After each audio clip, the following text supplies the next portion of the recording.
품격 있는 아재 여러분 안녕하십니까? 빨간 아재입니다.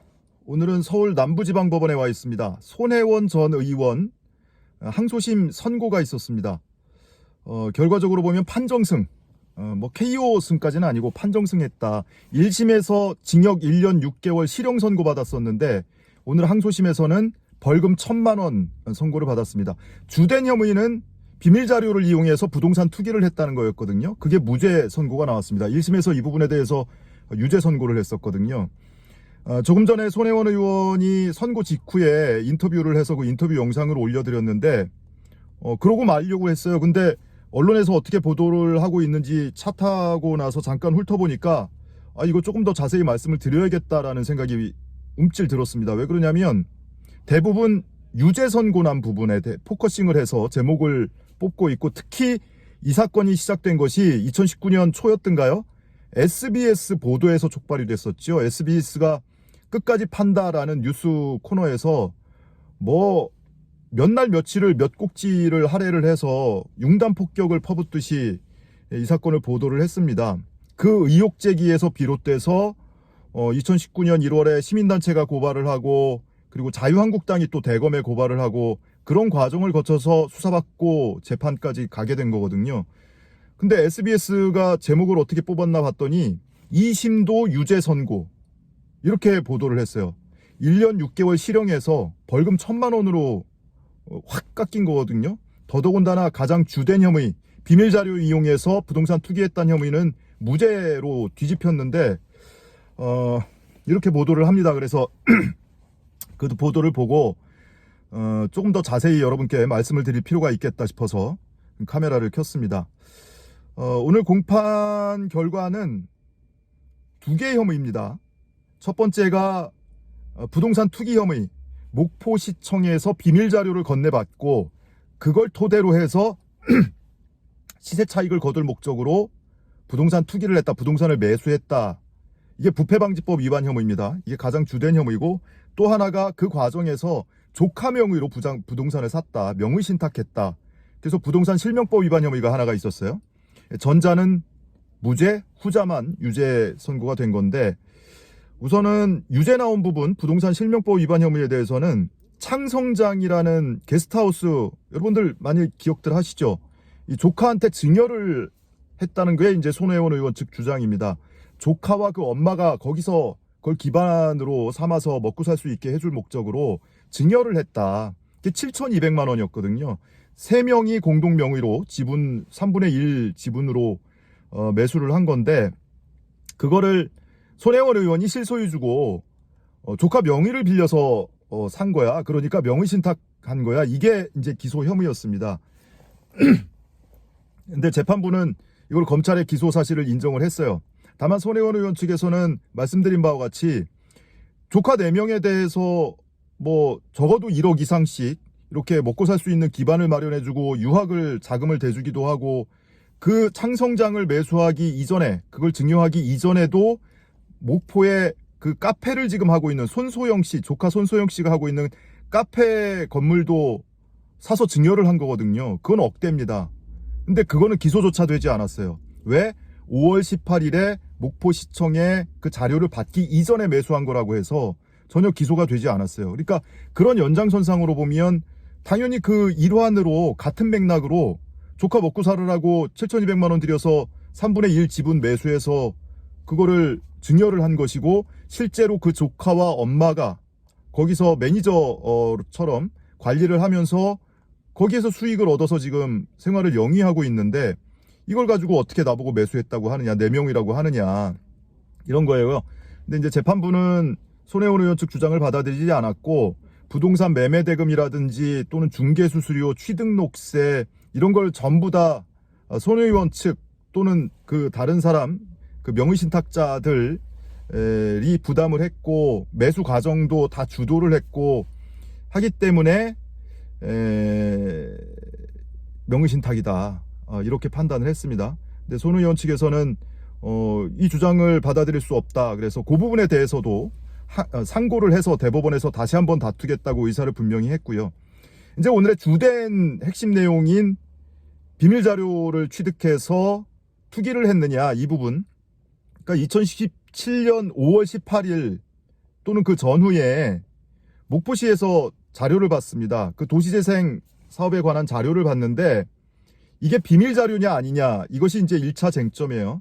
손 의원 측에서는 이미 공청회라든지 주민설명회라든지 또는 언론보도 등을 통해서 이미 공개된 자료고, 그 도면을 갖다가 옮겨놓고 내가 제공받은 자료와 언론에 보도된 도면을 딱 옮겨놓고 보면은 완전히 일치하는 똑같은 자료인데 이걸 가지고 어떻게 비밀 자료라고 하느냐, 보안 자료라고 하느냐라는 건데, 재판부는 비밀 자료라고 우선 인정을 했습니다. 다만 보안성이 그렇게 강한 자료는 아니다. 왜냐하면 당시 받은 자료를 보면 원래 4쪽짜리 자료인데 양면 인쇄를 해서 2쪽에 프린트를 해서 가져온 거예요.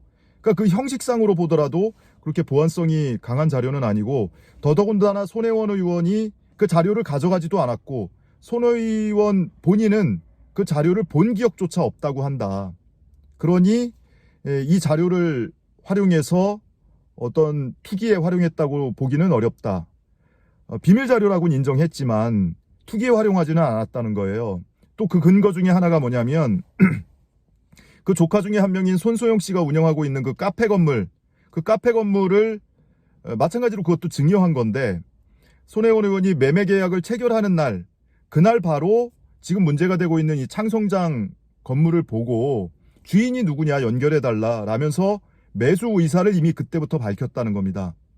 5월 18일 이전에, 그러니까 그 자료를 아무리 그것이 비밀 자료라 하더라도 그 자료를 보기 전에 이미 매수 의사를 밝혔고 계약이 그 뒤에 이루어지기는 했는데, 그 사정을 선후 관계를 놓고 보면 그 비밀 자료를 이용해서 시세 차익을 얻을 목적으로 그 부동산을 매수했다고 보기는 어렵다라는 거예요.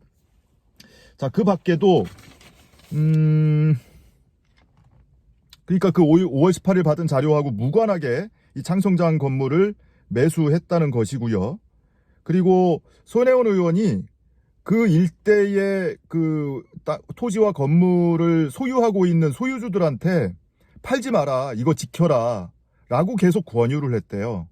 그러면 자기가 직접 부동산을 매수한 것도 있고 조카나 지인들한테 권유해서 매수한 것도 있는데 그 지인들이 매수하는 것을 오히려 어렵게 만드는 행동을 하지 않았냐, 이걸 보더라도 그 보안 자료, 비밀 자료를 이용해서 부동산 투기를 하겠다라는 의사가 아니었음을 반증하는 그런 근거로 예로 들었고요.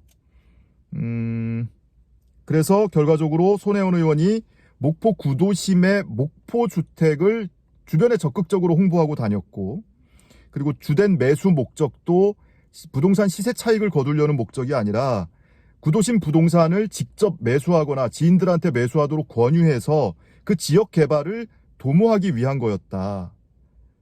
전부터 근대 문화유산에 활용을 하고, 그리고 게스트하우스 부지를 매입할 목적으로 그 부동산을 물색했고 매수를 했다.